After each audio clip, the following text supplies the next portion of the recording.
السلام عليكم، ازيكم عاملين ايه؟ يا رب تكونوا بخير. هنعمل بقى وصفة جديدة طعمها لذيذ قوي. بس قبل ما نبتدي نصلي كده على الرسول.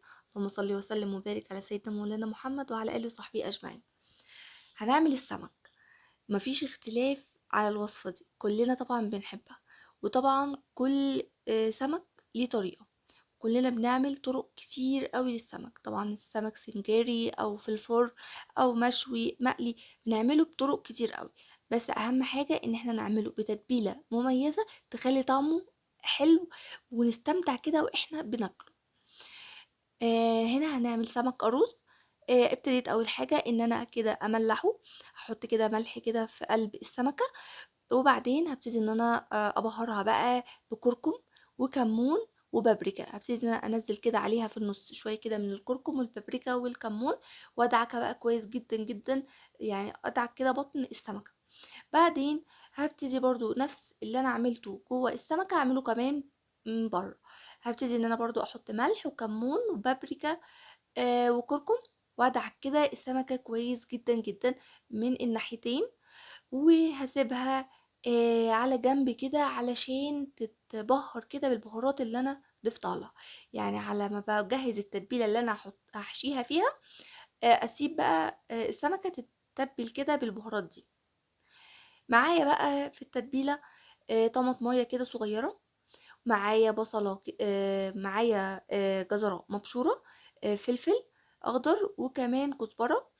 قطعتهم كده، وبعدين هبتدي ان انا احطهم في الكبة او يعني في الهون. الحاجة اللي احنا عايزين يعني المتاح عندنا. هعصر عصير ليمونة كاملة، وطبعا السمك يعني بيحب جدا جدا الليمون. كمان هبتدي ان انا اضيف نفس البهارات، كركم وملح وبابريكا وكمون. فهنا كان الكمون كان خلصان، خلص يعني في الطبق. هبتدي ان انا اضيف كده كمون وهضيف ملح.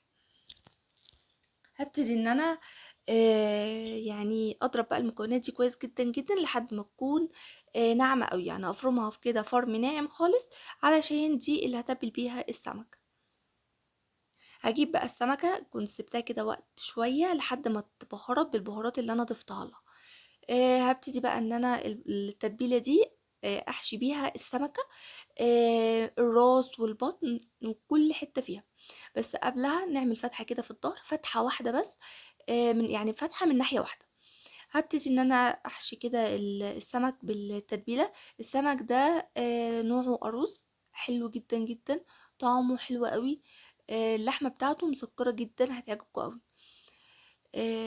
بعدين التتبيله دي كمان مميزه جدا ليه، يعني هتخلي طعمه حلو جدا جدا. هابتدي بقى إن أنا أحط التتبيلة كده في الفتحة اللي أنا عملتها في الضهر، ويعني أغلف كده كل السمكة بالتتبيلة دي. هاعمل بقى الخضار اللي أنا هاضيفه تحت كده في الصينية. معايا كده بطاطس، هقطعها لمكعبات، بس المكعبات تكون مش سميكة قوي علشان السمك بيستوي بسرعة. فأنا عايزة كمان الخضار ده يستوي يعني بسرعة.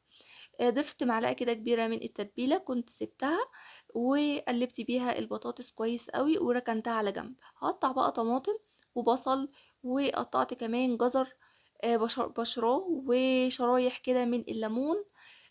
اهم حاجة الاول احنا هننزل البصل، وبعدين نتبله بشوية كده من الكمون والملح، حاجة بسيطة خالص.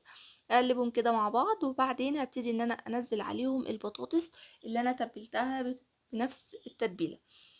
هرصها كده كويس، وبعدين هنزل عليها بالسمك. وطبعا الفتحة اللي انا عملتها تكون هي اللي على الوش كده. هنزل بقى عليه بالجزر المبشور، وبعدين بالفلفل اللي انا برضو قطعته، وطماطم، وطبعا البصل احنا رصيناه في الاول من تحت. هجيب كمان عصير ليمونتين كده او ليمونة مثلا كبيرة، وابتدي ان انا اعصرها كده على السمك، غير طبعا شرايح الليمون اللي احنا حطيناها. هجيب كمان دي ربع كوباية من المية، ضفت عليها يعني ذرة ملح، سنة بسيطة خالص من الملح. وابتديت ان انا اوزعها كده في الصينية، علشان بس الخضار ما يلزقش وينشف كده معايا. فهي دي هتطري لي الخضار. ليمون، عصرت كده ليمونة كبيرة زي ما قُلت لحضراتكم، وبعدين هابتدي بعد كده إن أنا أجيب معلقة كده من الزيت هاحطها بس على السمك، يعني معلقة واحدة بس عشان تدّيني كده لمعة للسمكة من على الوش، ممكن طبعًا نستغنى عن الزيت ده، بس دي كانت حاجة بسيطة خالص. هاجيب بقى ورقة زبدة وح وكمان يعني هاحطها على الصينية، وكمان ورقة من الفويل وهاغطي بيها الصينية كويس جدًا. صينية السمك دي هتدخل في الفرن درجة حرارة عالية، مش هتاخد وقت خالص، يعني في أقل من نُص ساعة هيكون السمك استوى معايا. بعد ما بيستوي باشيل كده الفويل، وبعدين يعني بادخّلها تحت الشواية بس تاخد لون بسيط كده، وبتكون معايا ألذ سمكة. بصوا شايفين الجمال، تحفة، بتتكلم عن نفسها، طعمها حلو جدا. هنعمل بقى جنبها شوية كده رز بالصيدية، ان شاء الله اعمله لكم في فيديو قريب، وطريقته حلوة والسمك مستوي. لو عجبكم بقى الفيديو ما تنسوش اللايك، ومع السلامة.